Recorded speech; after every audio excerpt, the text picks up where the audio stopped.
Oh, we're certainly distracted at this time and place right now, and Distractions. it's And for large. who creates the distractions? That's what I want to know, Jack. Who creates these distractions? Is it Oh, the I'm media? sure there are. I'm Is it sure there. entertainment? Who creates these distractions? Well, that's a good question. I don't know if there's one overarching puppet master in charge of everything. Jim Brewer. Jim Brewer. Jim Brewer. Jim Brewer. Jim Breuer. Hey, this is Jim Brewer.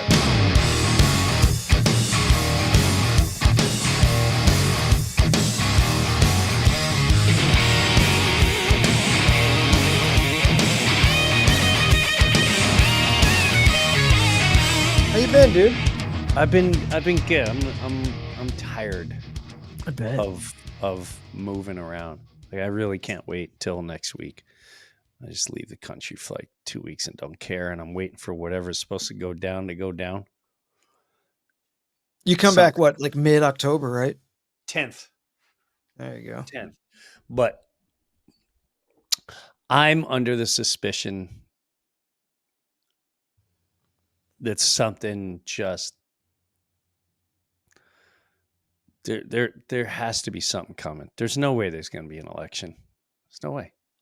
No, you don't think so? I don't. You think something's going to postpone it or push it back or something? What do you think? I don't know. I don't know. I think it's all the timing of everything is just. I try to watch this as if, dude, it's fucking insane. I'm sorry to say it, but it is the pager thing now. It's like, what the fuck is going on, dude? What the fuck? Yeah, it's just the movie is whoever's putting this together is just I don't know.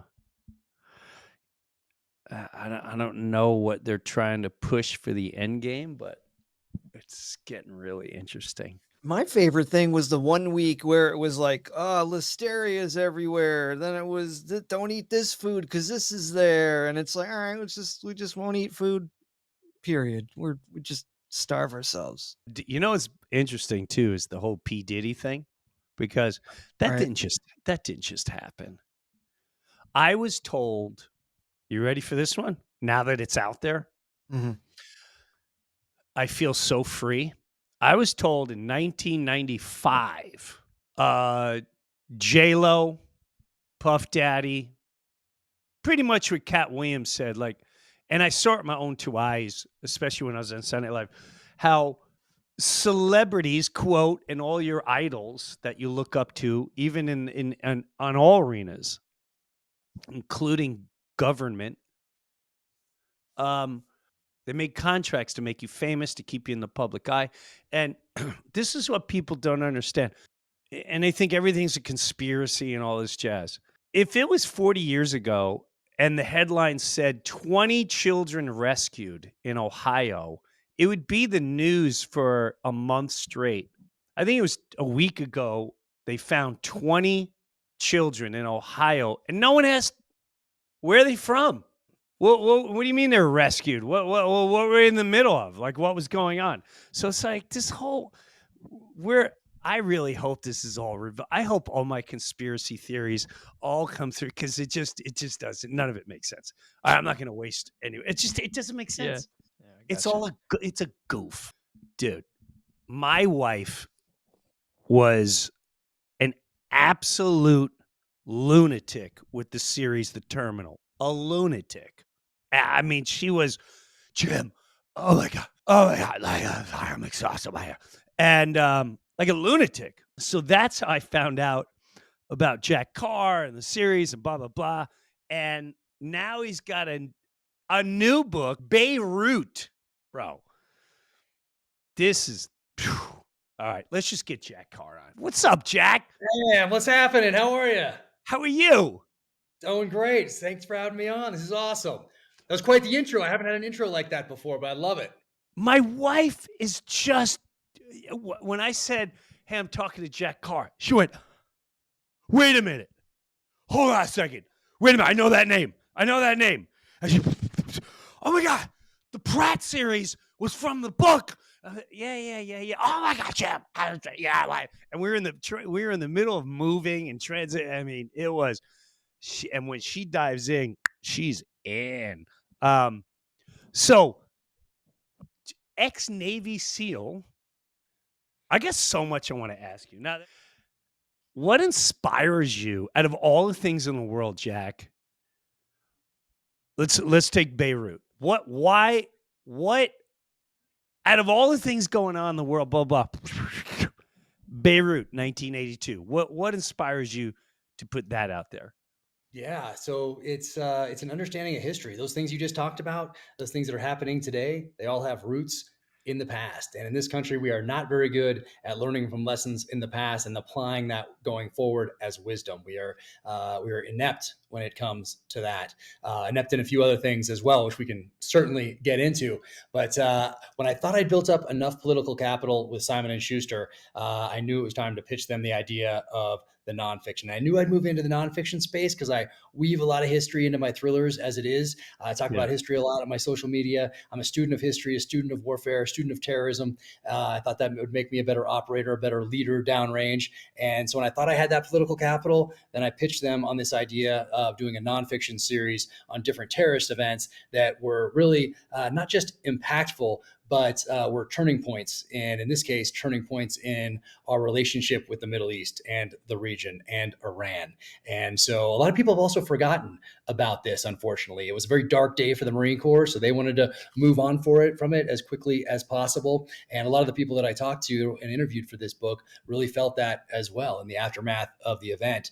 But it's significant in that Iran set the rules of what's going on even today. And they set the rules with Beirut 1983. And we have been playing by those rules, as has Israel ever since. It's really been the model through which they've operated via proxy forces since those early days in the 80s.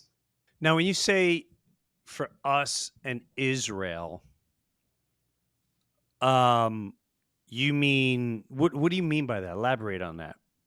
So they used proxy forces to get a political end that they wanted. They used what's called a spectacular. I don't like using the word, but a spectacular terrorist event. That's just the one that's used in intelligence circles when you're When talking you about say they, who are you referring to? that Iran used proxy forces to hit the United States to get the end result that they wanted, the end political result that they wanted, which was the U.S. to leave Lebanon. And they continue to do that through proxy forces, through Hezbollah, through Hamas, through other proxy forces around the world. So we essentially taught them that terrorism works, and Well, they weren't the only ones to notice. I have a question because I remember being a kid and the whole Iran thing. Now, isn't it true that we took out their leader and we replaced that leader? So why would we go into a country that didn't have an issue with anything, and then all of a sudden we take their leader out, which is what pissed off Iran, and then we put off someone in there who was clearly a globalist and part of the whole New World Order? Well, I call it New World Order, the banking system, because it seemed like them, Libya, all the countries that were considered terrorist were the anti-banking system of the U.S. and many others. So who really was the bad guy? That's a great question. And I love that you know this part of history. The old joke is, what is our oil doing under their sand? And that's really how the British looked at Iran back in 1953 when we deposed their leader and essentially installed our own. And it's very interesting wondering if that would happen today with communications. Meaning you could just send someone a text and say, hey, we've rethought this. Don't go through with this coup. It's a bad idea, which is what they did in the text of the day, which was essentially a phone call that you had to be at your desk to receive, or a cable or something along those lines. And it's actually Kermit Roosevelt that is the one that pushed that forward. And a lot of people think that he knew that he was being told not to do this and conveniently didn't take that call, conveniently didn't read that cable, or whatever, however they were trying to message him. And so essentially we did install I would say a puppet government, but our government in Iran, and they've never forgotten that. A lot of their foreign policy goes back to 1953 and that coup. They haven't forgotten. We've forgotten. Most of us have forgotten all about that, but they certainly haven't, and it looms large over their foreign policy and their relationship with us today. So, do you consider Iran to be the bad guys? I would say that anybody that is focused on targeting civilians, in my book, it makes it very easy to put them in the bad guy category, regardless of the reason. And that's really one of the hallmarks of terrorism, is that you're targeting civilians. So you're targeting people that are innocent and aren't combatants. And that isn't always the case. There's a terrorist tactic that can be used that confuses the term a lot of the times. But one of the and it's used also, that term, to incorrectly, to make someone the bad guy. So you're right about that as well. So that's why there's an importance in understanding words and language. It obviously has power, and but really, people that target innocence, it's pretty easy to stand up for those innocents. Well, would you agree that every nation that has got involved with war has targeted, they say they don't target innocent lives, but isn't that a consistency that we've seen throughout history? Yes, once again, very perceptive. Look at Dresden, firebombing Tokyo, when you know that is going to cause X number of civilian casualties. Should that stuff be excused? It's something certainly to learn from. If there's another way to get the end that you want, like with what we can do today, precision targeting, a lot of cases, what Israel's trying to do just today and yesterday with pagers used by Hezbollah, where you're really trying to just take out those that are terrorists and your enemy, and not their families, not trying to create another generation of people who hate you. There's the accidental guerrilla syndrome, essentially, where you're in a country like in Iraq and Afghanistan, and you're creating more of a problem than you're solving. Why do you think, when you say they hate you, why do you, why, in your opinion, what is the hate really about? Which, being more specific, Well, who's you hating? said when you talk about terrorist, right? Can I ask you this, Jack? What terrorist would you define flew into the Twin Towers? If you had to, if you had to lay down, hey Matt, here's my honest opinion. Who do you think those terrorists are? So that's why I like defining terrorists, because I remember during the Gulf War, I had a very hard time believing who the terrorists were. And you're also talking to a guy that's convinced that George Bush, Cheney, and the New World Order was the real terrorist. That's just my personal opinion. So when you say terrorist, uh, defined who we're speaking of. We're talking about people fighting for their cause, or like people that can create a fake situation. I'm not saying it was a fake situation, but I know if I want these three to start fighting, I can go over, do something to the neighbor, and then go, these guys did it. And then they're going to fight, and then I can end up, taking advantage of that whole situation. Do you understand what I'm saying? I think so, but I think those are two different things. So you're using civilian airliners to run into buildings primarily filled with civilians. So that would be So they, definitionally an correct. attack. But who's behind that? In your opinion, who do you think was behind that? Well, I tend to think that, so if we're talking on the conspiracy side of the house, I tend to think that would be very difficult to hide a secret like that. So I think Really? that it was Al Qaeda terrorists. And who gave I wrote a book about it, or section of a book about it, in The Devil's Hand, about who may have given the green light to that attack. And that's in the Devil's Hand. But I tend to think that it is pretty much what we all know and think of as Al Qaeda, the base run by bin Laden. Because anything else, I mean, I see things now, and I see a lot of people talking about it on online, and having worked in government, I just think it would be so hard to keep these things secret, because Benjamin Franklin had that quote. He said, "Three people can keep a secret if two of them are dead." And our government is so inept. I don't know if they could pull off something like that and keep it secret for so long. I'm not saying they couldn't, No, no, no. but That's an interesting theory. Um, I think a lot of big secrets have been quite under. under wraps for quite a long time without people being able to figure it out. Like the part, so Yeah, the out. conspiracy theories keep coming true. This is also true. Well, then there you go. Like in my opinion, the biggest flaw throughout that whole thing was there was many flaws. So the first thing I thought about, if you just take streetwise, because the big push was, and I don't want to distract from Beirut because this is just as powerful. I want to get into Beirut.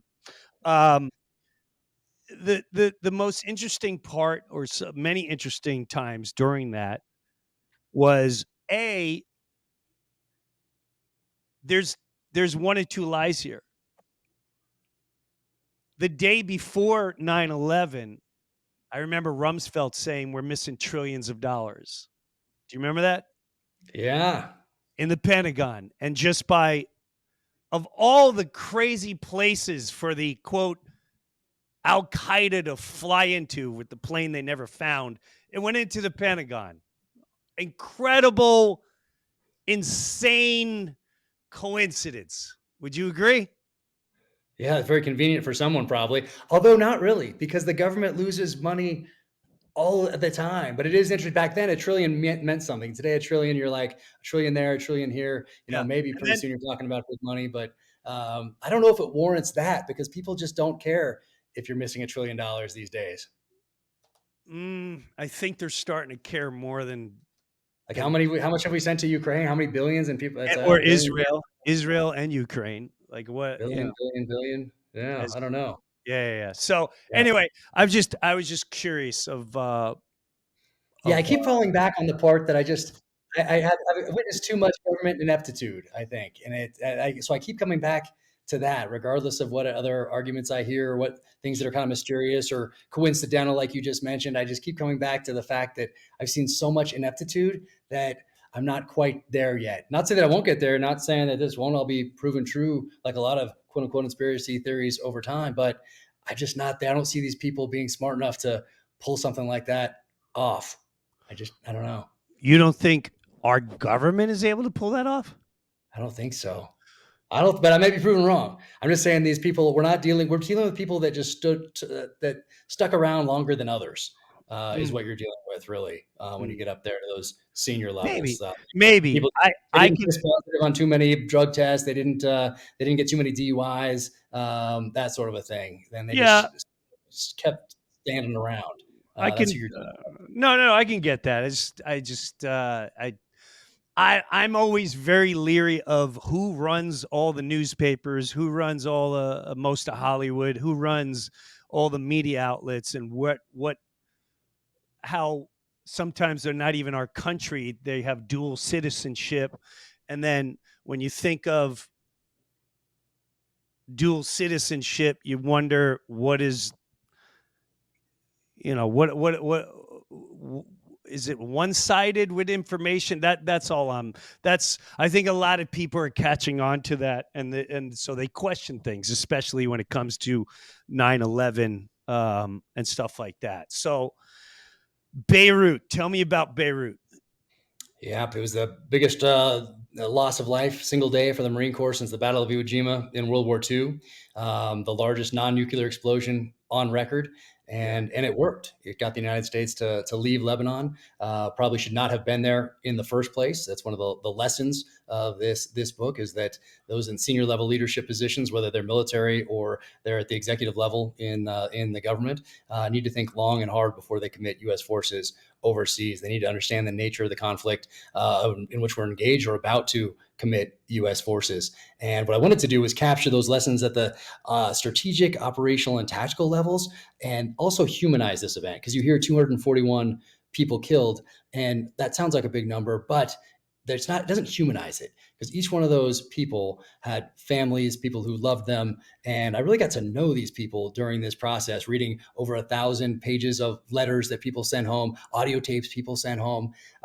And still to this day, there are parallels, meaning there have a decision made at the executive level in the Oval Office Well, that filters all the way down. And the final decision maker in that chain of decision makers is an 18, 19, 20-year-old kid standing at a post somewhere around the world as a truck or a car approaches and they have their weapon off safe, finger on the trigger. Does it look like that truck or that car is overloaded with something? Could it be explosives or does it have just bad suspension? Well, that 18, 19-year-old kid is the final decision maker in that chain. And whether he survives or not, those decisions made in the Oval Office, they have multi-generational effects. And getting to know some of these people who had an empty seat at the dinner table every day after October 23rd, 1983, it's not just them, it's multi-generational. These impacts. So I'm really trying to humanize these events as well as talk about them in that strategic sense so we don't have to learn these lessons in blood going forward. Yeah.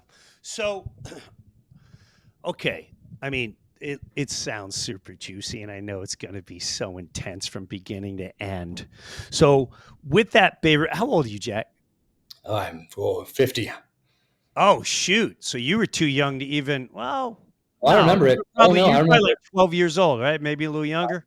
I remember it. Yeah, I was about 10, 9, 10. And I remember the Newsweek and the Time magazine on our family's dinner table. I already knew I was going into the SEAL teams. So I was studying, even at that age, any newspaper article that came across that had a tank or a plane on the cover, anything like that. I was reading that. I was into all of that, trying to study. I knew my path. And I knew that after that, I'd write thrillers because I'm reading all these thrillers back in the day by Tom Clancy and Nelson DeMille and A.J. Quinnell and J.C. Pollock and all these guys. So I've always been a reader, as you can tell from the books behind me. But Yeah. I distinctly remember this event, just like I remember the 1979 Iranian hostage crisis. In fact, some of those memories are my earliest memories. I was in Catholic school at the time, and they took us out of class Yeah.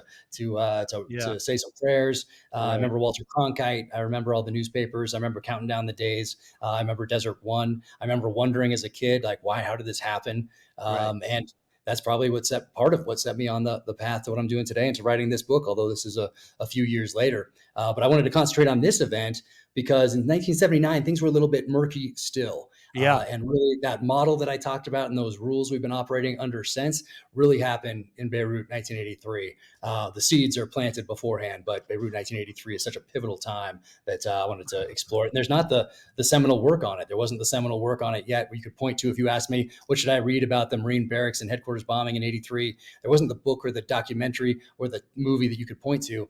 So hopefully this changes that. What do you, what do you, in your opinion, think was the true reason behind all that? On for putting them in there or for getting them out. Either Both. way, Both.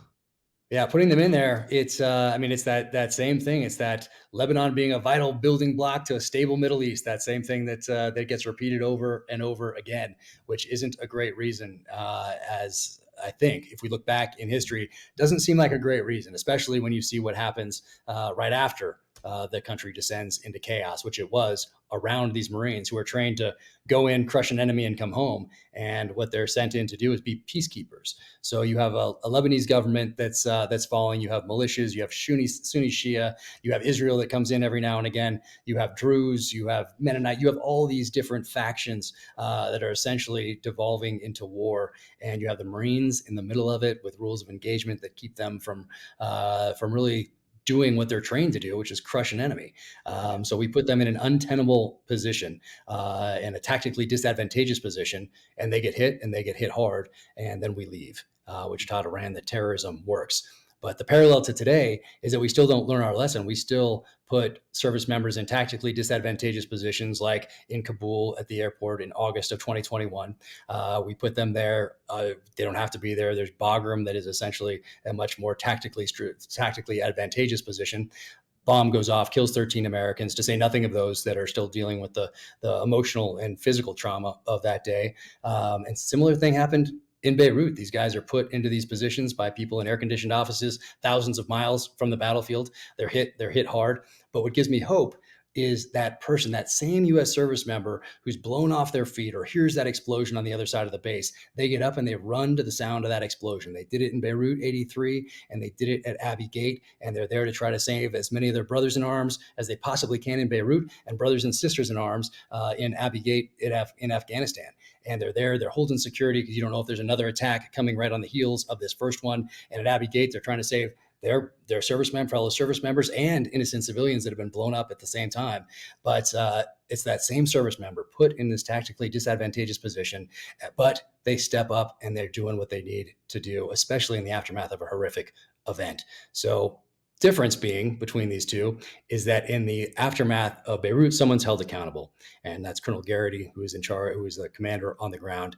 Afghanistan, no accountability at all for what happened there at senior levels. Those same people are promoted, or they move on to work on boards of directors at different defense-connected businesses after they just signed contracts maybe over the past few years that are very lucrative to those very same businesses. So it's part of a very large organization and ecosystem that really started with the reorganization of our intelligence and military back in 1947, where we changed the Department of War to the Department of Defense and the Secretary of War to the Secretary of Defense. But now it's a gigantic ecosystem, and man, it's hungry. Well, where do you think? What do you think of what's going on now over in the Middle East? Do you think like what's your outlook on it? Well, it certainly isn't positive. If It's history not tells us, positive, you said? I don't think so. I mean, I don't see how it could be. But what happened in recent years is that it sounds horrible to say, but you have Israel and then Iran's proxy forces in neighboring areas, namely Hezbollah up in the north, and then obviously Gaza and the West Bank. They reached this stage of acceptable violence, which is a horrible thing to say, but there was an acceptable level of Israelis who could be killed and members of Hamas who could be killed or Hezbollah who could be killed that wouldn't devolve the entire situation into a regional war, that wouldn't escalate into a exchange of ballistic missiles between Israel and Iran, holding them accountable for what proxy forces do. So there was this level that was acceptable, as awful as that is. And then with October 7th, obviously that shifts when they lose 1,200 people in mostly civilians in an attack coming out of Gaza. And so that shifts things a little bit. So I hate to say it's bound to happen, and then things like this are going to happen every 10 years or so, or whatever it might be. But that is kind of what has happened since Well, the well, inception of that state. do you think it's this administration that's partially to blame? It's Just an honest possible. question. Just an honest question. I mean, there's probably a factor. It's definitely. I mean, there's multiple factors. I wouldn't say there's one that overrides all the others. Yeah. Even more directly responsible is an exchange for hostages that happened over. I'm going to say exact timeline because I don't want to mess it up. But a while back, where you have an Israeli soldier who's exchanged for. I think 1,000, or I think it was a little over 1,000 prisoners in Israel. Of those prisoners who are released, though amongst those are the leaders and the planners of October 7th. So that probably led even more directly to what eventually transpired on October 7th. Do you think it's? I don't know how well you follow whatever. I don't know what they are, news, whatever, the propagandist. Do you follow their news coverage? Because I would think things like this would be front and center as much as possible, but yet it's kind of in the background if it's really that important. That always sends up an interesting flag in my head. Like whenever there's murder or killing, and they're talking about involving whether it's us or anyone. Why don't you think that's more on the front and center? Because I don't think that's really pushed out there enough. Oh, we're certainly distracted at this time and place right now. Election, assassination attempts, all those things, and Distractions. it's And for large. who creates the distractions? That's what I want to know, Jack. Who creates these distractions? Is it Oh, the I'm media? sure there are. I'm Is it sure there are. entertainment? Who creates these distractions? Well, that's a good question. I don't know if there's one overarching puppet master in charge of everything. I think it's probably a bit more complex than that, with overlapping fields of interests at the more quote unquote elite, and I'm definitely putting that in quotes. All right, I got I got to ask you a question. Come on, let's get into this. Let's get into this, Jack. Do you think when you look at like a Joe Biden, right? This has nothing to do with politics. Zero. I have know nothing about politics. If I'm just a civilian that lives in Norway and I'm watching the leader of, I'll say, Ford Motors come out and he stumbles and he can't speak and blah, blah, blah. I'm going to be laughing so hard going, Ford's a joke. Like, how do you have your leader come out and do that? Now, I think everyone can agree that the supposed Joe Biden that I watch, I'm totally conspiracy. I don't think that's Joe Biden. I don't know what it is. It's just my own personal opinion. When I watched this guy and they made it clear he can't speak a lot, blah, blah, blah. How is that? How are we involved with deep things, including military, strategic, anything in life, if that is your leader continuously? Like, I would think as a serviceman or an ex-Navy SEAL, I'd be losing my mind right now, knowing that, in my opinion, this is a full-blown lie going on right in front of us. And you're talking about wars and here and there when your leader is not there or he's not a leader. Like, what is going on, dude? If you're you're a Navy SEAL, like, you have to have some type of insight of what madness is going on right now, unless it's all in my head. I know. I think anyone can look at this logically and apply some common sense to the problem set, for lack of a better term, and come to a logical conclusion. So it might be even more nefarious than you. Well, it is more nefarious than you allude to in your statements there, because you're also being lied to about things you're observing with your very eyes by an Right. entire side of the establishment, which is even more insulting than having somebody in this position who's obviously inept, but being lied to directly, constantly. And Nonstop. it's just so insulting. I can barely even watch it. You're going to get me riled up. That's why I live in the mountains, surrounded by guns, gold, and groceries, and dogs, and all the rest of it. And if there was another country to go to, I would have left probably long ago. I'm But with you on that one. there's not another place. You know what it is, Jack? It's like, my dad was World War II vet. I have a cousin, never came home from Vietnam, and I didn't know my cousin, but I just remember seeing my uncle constantly sobbing before he died of. I've got friends that I know came home with no legs. When I think of our military that has to take orders and don't ask questions and blah, blah, blah, and they're consistently put in situations that no one questions and no one has a say, I get foam at the mouth, angry, and lose my mind that no one, like, people will protest everything else, but you won't look at where we sent our children to get blasted out of here for perhaps the cause of something that's not, quote, freedom. Like, that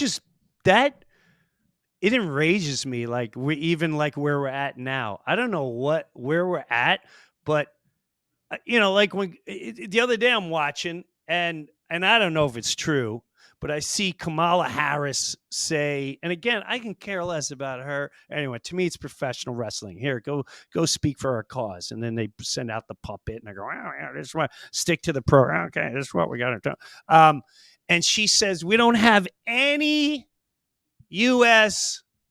military in danger anywhere in the world. And no one the next day is going, whoa, whoa, whoa, whoa.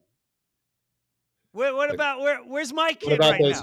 You mean what about those hundreds of military bases that we have around Where, the world? yeah, what are we doing? What are we doing here? And nobody.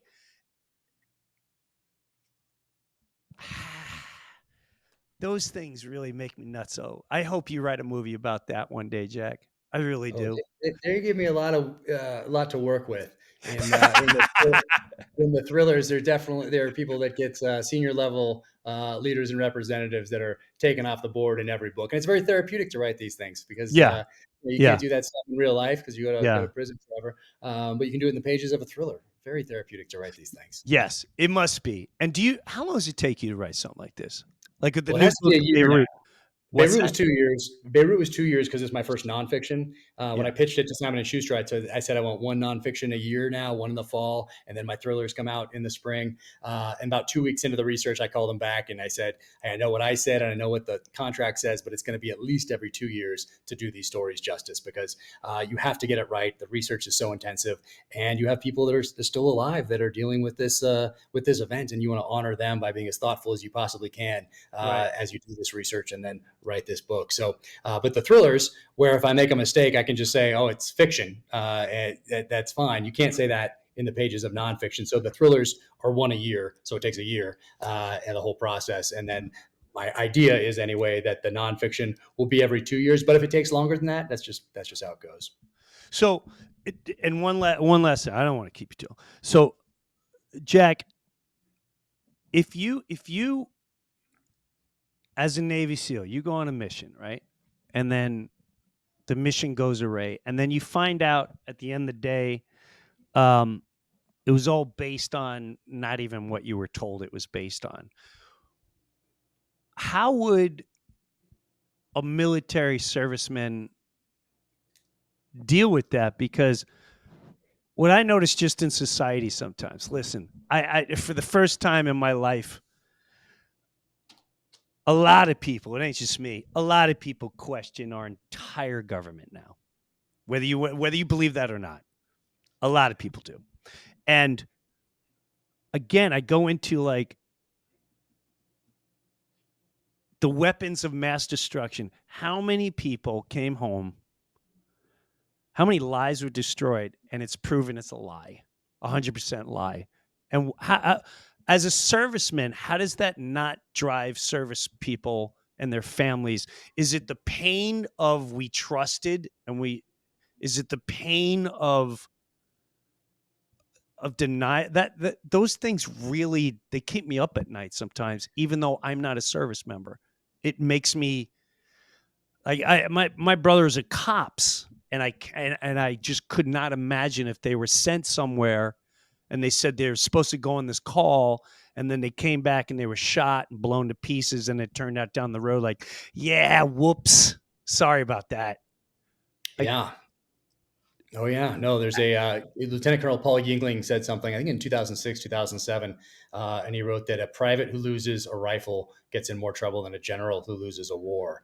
But in Iraq and Afghanistan, but in Iraq specifically, because we're talking weapons of mass destruction, quote unquote, um, we launched that entire war based off intel that we wouldn't have been able to just go out and grab a bomb maker or a jaywalker in the at the height of the war or near the end of the war. We didn't. That wouldn't have been enough intel that we launched an entire war off of to go and grab one person that we suspected to be part of a bomb making network or something like that. So single source intel, not backed up by other disassociated human networks, and also corroborated by technical intelligence. So you really know, okay, we're going to commit U.S. forces to this campaign because for sure we know that there is this nuclear weapon about to be completed, and they're going to launch it at a NATO country, which is going to draw us into war, or whatever it might be, whatever that is. who But was the intelligence that gave that info? Do you know? what is it? Yellow cake? Is that that's I the don't know. one? That's why I'm asking. I have no clue. Was it Yeah, from? Did any of that come from Israel? Because I would think Israel would have a pulse on stuff like that. it came out of You somebody. remember? I don't remember. I think it was something in Africa though. So anyway, we An can get back. African, an I think so. African Oh, with in Africa. weapons of mass. Africa No. had weapons. They knew about the weapons of mass destruction. I think there was someone or something or some network. We have to go back and look. It's been Yeah, over a decade since I've looked at something like that. Regardless, it was single source intel essentially that we yeah, launched an entire war off of. That's the point. yeah. Well, yeah. Well, hopefully there'll be peace soon around the world. But in the meantime, we get these kick-ass novels by you, brother, Jimmy Carr, Mr. Jack Carr. What happens after Beirut? Are Well, you already working on another one? another nonfiction in the works already, and then Already? my next. Oh yeah, then working on my next thriller should come out next spring, and then have the Terminal List TV show Dark Wolf, which is a prequel origin story that we're filming right now, and So that damn should good. launch sometime in 2025, and then we move into True Believer, which is my second novel, and that's starring Chris Pratt, and should start filming that in early 2025 as well. So Yeah, it's that stuff. go go. I ain't gonna lie to you, it's really good. It's exhausting at the same time. Like I need about a month rest. When it's over, like I gotta take about a month off. So, hey man, I really appreciate you. You're an incredible, absolutely deep, uh, just well thought out novelist. I mean, I give you credit. I can't. I don't know how you do it. It always blows my mind with authors like yourself, Jack, that are just so in depth, so detailed, so incredible. So, uh, love what you're doing. I appreciate what you're doing. I appreciate you listening to my garbage today and kind of probing and asking questions. But Hey, it's important. Got to ask questions. Got to question authority. Ask questions. People think the military kind of just salutes and moves forward, and I got to yes, tell you that wasn't really my experience in special operations. It was about questioning. It was about being very creative, yeah, aggressive problem solving. But that's all really at the tactical level, and right, that's the difference. The strategic level decisions put us in those positions where we have to be aggressive and creative and adaptive and ask questions of everything so we can bring as many people home as we possibly can and crush the mission. But whether you should be there in the first place, that's a strategic level decision that we can't really dwell on because we yeah, have to bring as many of these guys home whose families are trusting us that to I make the get. decisions Yeah, under fire. And so yeah. that's just kind of the nature of the beast. Yeah, I get that 1,000%. Bring them up, bring them all home. If you ask me, bring them all home. There's no reason for them to be anywhere but home. That's what I hope for all families one day. Um, Jack Carr, Beirut, you guys. This is the one to read. I appreciate you, man. Thanks for coming on, brother. All safe journeys to you. Enjoy. Where are you? Out in the middle of nowhere in the mountains? Where you at? I'm on the outskirts of Park City, so it's still, it's not really as far away as I'd like to be, but I also have a family that, might need to be a little closer to things. But one day, about, Alaska, I think Alaska is the last frontier up there, and I'd love to be as far away from everything in Alaska as I could possibly get, but maybe that's down the line a bit. Have you been there at Oh all? yeah, I love Yeah, Alaska. yeah, It's one of yeah. my favorite That's great. places. Love it up there. Yeah. All right, brother. Thank you so much. I Hey, appreciate thank all you you. do, and all the best to you, Mr. You too. Jack Carr. Whew, I told you these novels. They're exhausting. They get you your juices going. They get you stimulated. They make me not so. Um, yeah, Jack was incredible sport because I was, I don't hide the way I feel towards a lot of things, and I know he has to answer in a certain manner. So it's not like if I'd love to hang out and have like a beer with the guy, or like we could go on a hike and have a little catch a buzz or just take a walk. And I'm like, Jack, come on, man, let's really get down right here. But in the meantime, I'm really excited about this because I remember this as a kid. I remember Beirut. I remember the bombing, the assassination, I think it was. There was a lot going on at that time, and people do need to understand the history of how far back some of these things go, um, which a lot of people are starting to understand. We're actually questioning a lot of history, a lot of history. I've never thought I'd question history in my life, and it's like a new question every single day. And yes, I put it out there. I don't buy for one bit that. Um, and I apologize to anyone hurt your emotions or hurt or feelings that hurt. I knew people in the towers, but I 100% believe that was inside job. 1,000%. George Bush put out there, this is the beginning of the New World Order. What is at stake is more than one small country. It is a big idea, a new world order, where diverse nations are drawn together in common cause to achieve the universal aspirations of mankind: peace and security, freedom and the rule of law. He doesn't even try to hide it. So between England and some other very big countries, I think Israel, and many countries, the New World Order within all the countries, it's pretty. They made their stamp, and his exact words were, "And we will win." I believe his thing was, which is pretty intense for someone to put that out there. Keep your morals tight, keep your faith, keep your spirit, look after one another, bring love to the table. The minute it starts veering into politics, get out of there. Get out of there. Use that energy and figure out how to help one another out, because it's going to get crazy. And hopefully we can use that energy and bring light and beauty to it all, one step at a time. So I'd like to thank Jack Carr, best-selling author. His new book, Beirut, is out. Check it out. And I thank him for coming on and let me question what I got to question, or what I feel deep inside. All right. I wish you all the best, and we'll see you next time out there in the Breuniverse. Have a good one. Take a look around and what do you see? Lock the day down tonight, we'll make it history. Hey, this is Jim Breuer, and I got my own Patreon page, and hopefully you'll check it out. Live comedy concert streamed once a month. Early access to the Breuniverse podcast every single week, and have bonus footage and bonus segments. I promise you I'm not going to let you down. Go check out my official Jim Breuer Patreon page, and I'll see you there.